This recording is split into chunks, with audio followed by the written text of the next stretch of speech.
I just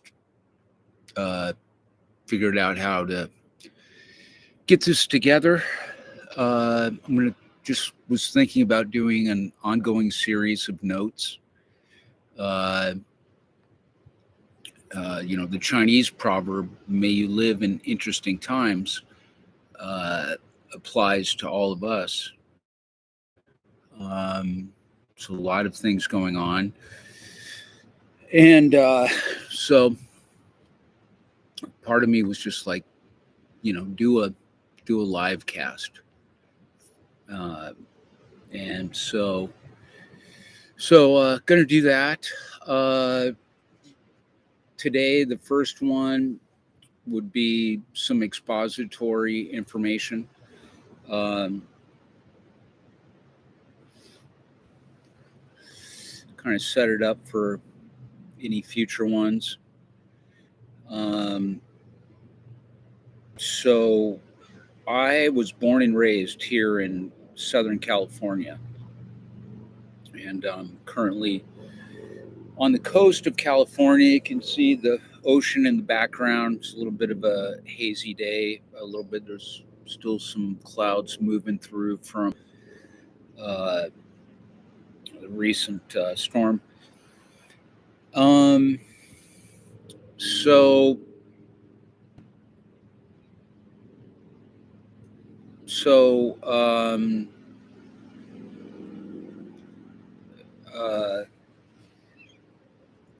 expository information. Um, Born and raised here in Southern California, and am an artist, the visual arts and the literary arts.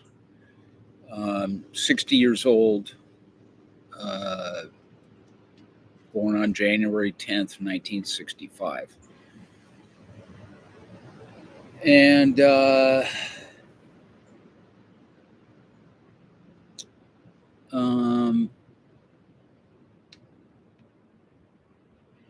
when I was a kid, I grew up during the Vietnam War, and so I saw black and white images on the TV about the war, and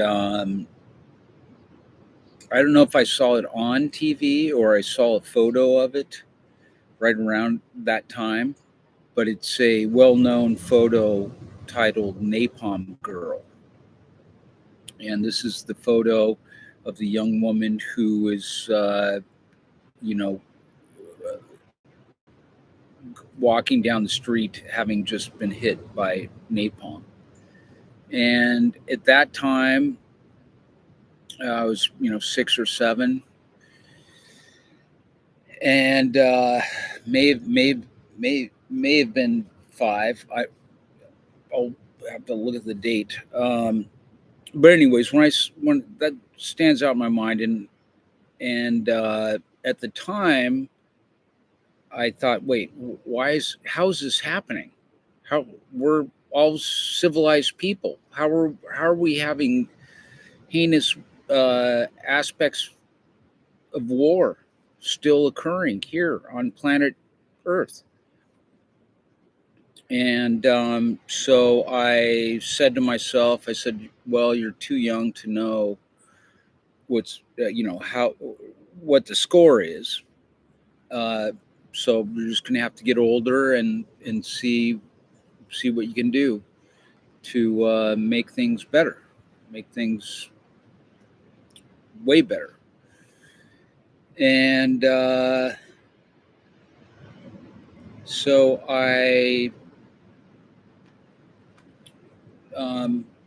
as an artist, like most artists, I started out drawing and painting as a child, and then at the age of 10, I wrote my first poem.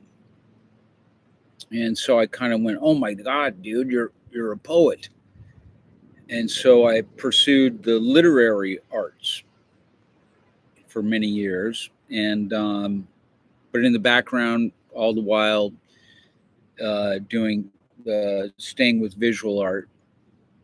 And so I ended up uh, getting accepted to the University of California at Santa Barbara. And on that campus, there's a small college called the College of Creative Studies. And that college is a separate application process. And I had jumped through the hoops with the community college uh, and applied to UCSB and the College of Creative Studies.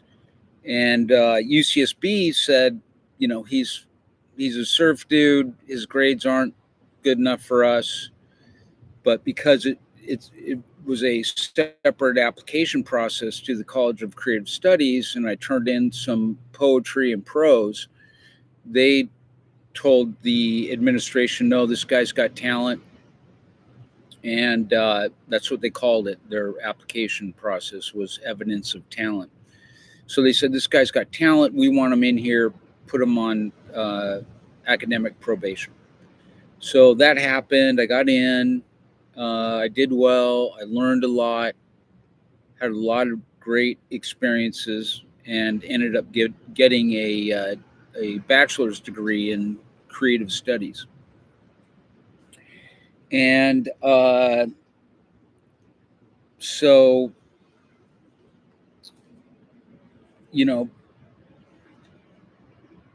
an artist, statistically, there's statistics that say 1 in 50 humans are artists.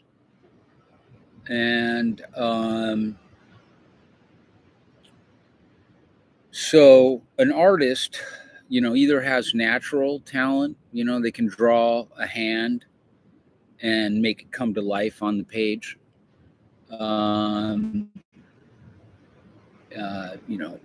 Or they're really great with watercolors. They can make any vista look real and beautiful and glowing with watercolors. So artists have and develop their talent for using materials, but the artist as an individual, as a part of society, they're usually the people that they want to know the truth.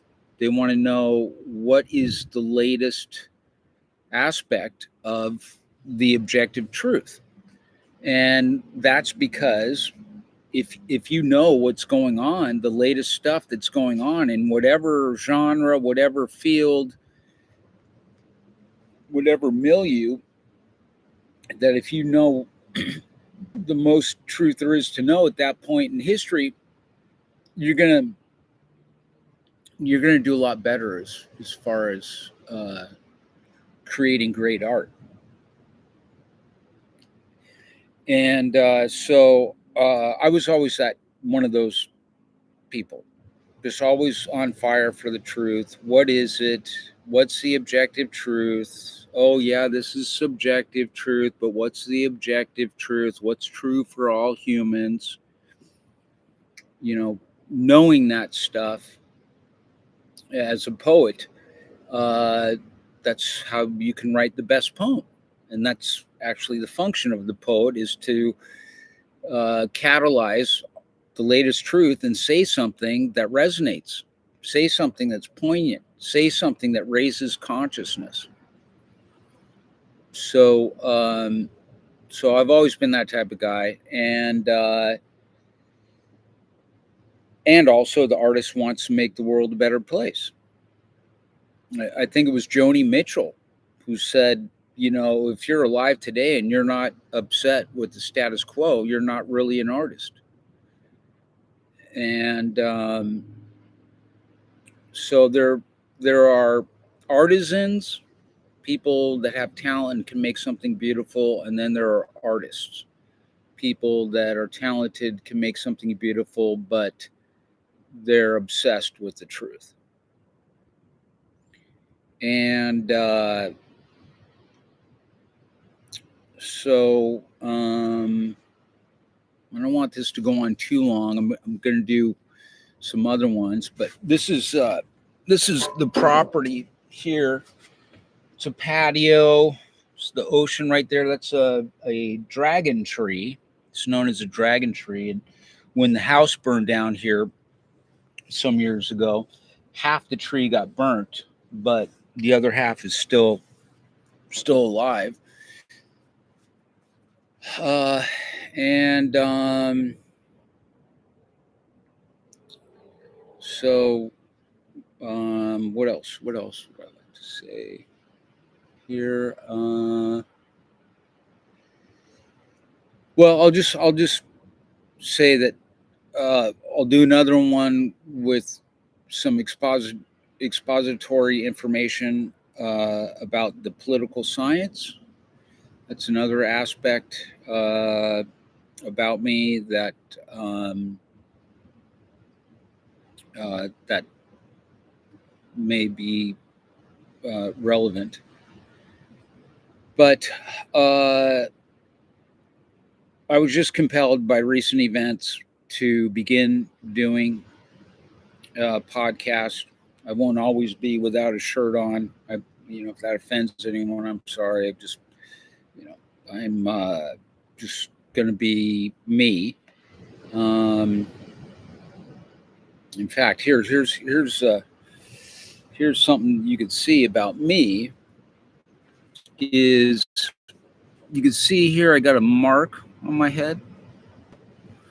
That's me being a 60-year-old artist. Was busy doing stuff, had to duck into my car to get something and wasn't paying attention, bang my head on the car. So that's an example of being 60 years old, thinking that you're younger than you are, and you have to remind yourself. To slow down. So there's that, and then also I don't know if you can see, but there's something you can get at the CVS market or something where you can burn off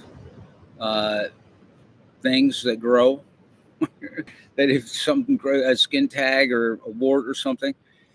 And so as I've gotten older, I started realizing, like, hey, what's that thing on your face? You didn't have that before. So I went and got one of those things to burn stuff off your face. So I did that. There was one there. There was one. Was it here somewhere? And then on the haircut, I don't have a lot of hair, but I still have some, and I just can't get a good haircut. I go in there and say, I don't know. The guy who did this last one thought he was doing me a favor. I could do a comb over or something, but so I'll have to get that fixed. But anyways,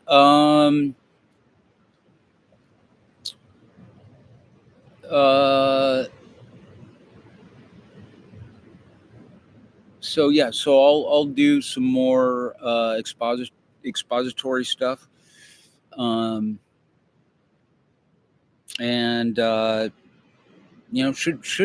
should end up doing it. Uh,